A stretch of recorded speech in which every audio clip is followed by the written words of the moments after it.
每一個部分都係充滿住罪惡嘅長腳蟹。哇！隻燒鵝黑色嘅喂，唔通係非洲燒鵝？今日要帶日本靚女試食我哋嘅中菜喎，梗係要揾間特色啲㗎啦！大島與龍威啊！有冇聽過神燈海鮮酒家？冇嘅。嗱，咁我講少少先。呢間神燈海鮮酒家咧，係即係比較上一代嘅香港人咧，應該都一定聽過嘅。真係。因為以前咧有個好大嘅招牌咧，就喺呢個上海街嗰度。大家睇到呢張相，應該知我咩料啦。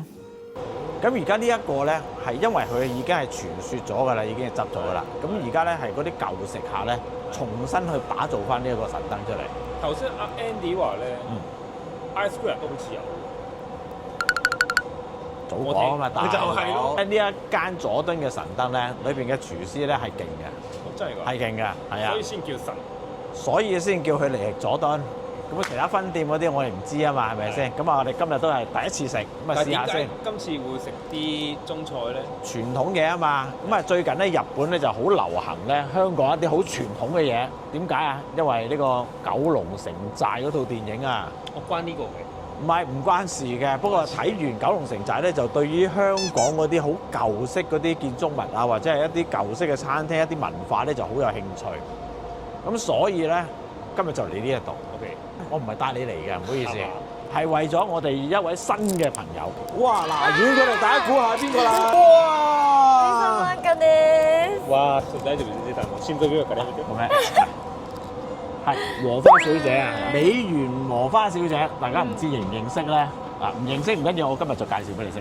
実物の若さはすごい綺麗。嬉しい。そうですね。今日はね、若さん、ちょっと香港料理楽しんでください。初めての香港料理楽しみます。香港は初めてですか？初めて、マジ初めて。じゃあ早速行ってみましょう。レッツゴー。好啦，Waka小姐咧嚟到呢一度咧，睇中咗呢一個金樹豐門樓。係啦。金樹豐門樓。今次點解會約到阿美元和花小姐一齊食飯呢？知唔係就係因為阿一香小姐咯。一香同和花本身係一對好好嘅朋友，因為對上兩次我哋帶一香小姐喺香港食一啲傳統好好味嘅美食啊嘛，和花小姐都睇到流晒口水，所以今次和花小姐都想拜託我哋兩個咧介紹香港嘅特色美食俾佢啊！我啊特別想介紹叉燒去食嘅。哇！係啦，因為呢一度啲叉燒咧出名嘅。馬士地。係，但係有一個咧又係好我少少咩嘅菜式，但係咧我就唔係好敢介紹，就問咗你哋敢唔敢食先。嗰樣嘢咧就係叫做魚腸，喺呢度金牌嘅菜式嚟嘅。你中意食啲乜嘢㗎，和花小姐？等我幫佢計算一下，佢可以叫啲乜嘢。若ちゃん何が好きですか？一番好きな食べ物。食べ物？焼きそば。焼きそば。焼きそば？たこ焼き。たこ焼き？さすが大阪人ですわ。都係中意澱粉嘅佢。マジ叫兩個大好き。白飯俾佢。じゃあある程度任せてください。お任せします。はい。若ちゃんお酒好きですか？ちょっと。ちょっと少少。強いですか？ちょっと。哦。好呀，古色古香啊！不過就唔係呢一種嘅，其實就我係想介紹一啲咧，就係香港嘅舊式文化，唔使咁舊嘅咁樣。大島先生，嗱有一位咁靚嘅小姐喺你隔離咧，你一定要滿足下佢嘅要求嘅，OK？咁啊，今次嚟香港，阿和花小姐咧有冇咩特別想做或者係特別想食嘅咧？夜景を見る。睇夜景。夜景？係。行きたい。哦，已經低喎。行きたい。哦，你冇得退啊！你冇得退啊！咁可愛啫。あとは？あとは。でもマジ夜景ってパンダ。パンダ。パンダはいないのか。哦，中意 panda。係啊。哦，咁你今晚唔好瞓覺，聽日咪變成 panda 咁嘅樣。係啊。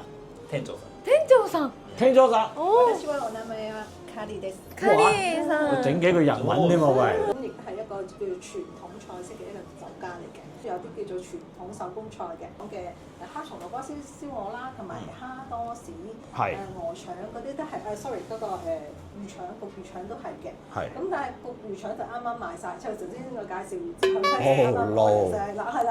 暈咗。係，咁你可以下次試下嘅。啊，我聽聞好似你有個燒線係嘛？燒鱔係一個脆燒鱔，呢個都好食嘅。香港 Siki 咯，胡大傑，冇冇骨㗎，冇骨㗎嘛，啖啖肉㗎嘛，係嘛？啖肉係黑松露玻璃燒鵝。咁啊，玻璃燒鵝嘅話咧，呢個就係我哋最出名嘅係獨家首創嘅黑松露玻璃燒鵝。獨家首創。係阿拉斯加蟹啦，咁好啊呢個係鳳挪威嘅。哦。咁所以個肉質嚟講咧係比較係好食啲嘅。好食嘅。哦，左手啊？係啊，唔得啊，兩個左手唔夾。真係㗎。係一左一右先。哇！待ってやばいやばいやばいやばい。打橫行嘅隻眼睇嘢唔方便啊，點解好似唔到地嘅？哎呀，接住我嘛！其實今集我想你可以幫一幫我手。由於我同阿大島教練呢，就開咗個頻道叫做大島與龍威2.0，而呢個2.0頻道呢，就唔係好似以前咁樣淨係講食同埋旅遊。總之關於我哋兩個，包括日本所有嘅嘢，乜叉都講。而呢一個頻道，我哋會加入啲我哋自己嘅個人 show，自由度更高，即係話我哋走得更加近。呢樣嘢啊，我一早已經想做㗎啦，都係唔好講住啦。想睇埋落去呢一集嘅精彩內容，記得撳咗左上角呢一個傳送門，你會即刻飛到去大島與龍威2.0頻道，繼續睇埋呢一條片落去嘅。不過飛過去之前，麻煩你喺下面撳一撳個 like 先啦，唔該晒你啊！酒嘅朋友，飲酒嘅朋友。哦，咩鬼嘢嚟嘅？我都唔知喎。我睇先摸下先俾你，佢哋話。